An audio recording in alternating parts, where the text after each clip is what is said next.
waves, soldiers packed into armored transports, rifles clutched like lifelines. I was part of the second wave, deployed to secure an old bunker system that the first wave never returned from. They called it Sector Zero. High radiation, high stakes. The perfect mission for someone like me, a survivor of too many battles, a relic in my own right. The first real sign of trouble wasn't the ambush. It was the silence before it. No wind, no insects, just an oppressive quiet that pressed against my skull. My skin prickled and my grip on the rifle tightened. I didn't see the creature until it was too late. I dove instinctively, landing in a patch of ground that seared through my gloves. I barely had time to register the anomaly before it flared. A sudden burst of light and sound that left my vision swimming. Whatever the creature was, it avoided the radiation facility. I wasn't so lucky.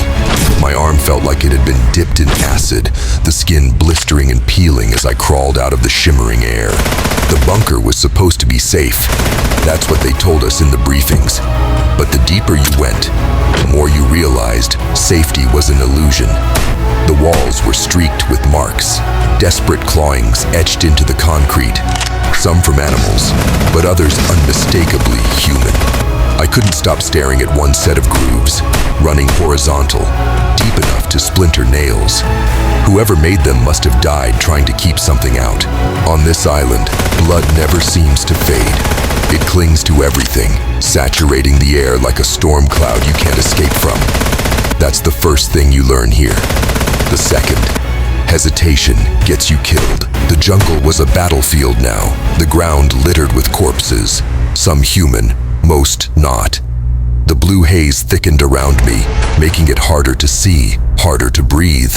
My arms ached from the recoil of constant gunfire, my legs from running, dodging and fighting, and still, they kept coming.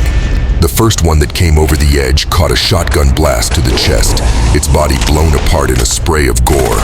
The creatures of the island were unlike anything I'd faced before. Beings born of radiation, twisted experiments, and something far older, something primal. Each encounter burned their images into my mind. Nightmares made flesh, each more horrifying than the last. I remember seeing a bunker filled with the remains of scientists who had tried to study these creatures and anomalies. The walls were covered in notes and diagrams, their desperate attempts to make sense of the madness. One phrase kept repeating in their logs: they're not evolving, they're adapting to us.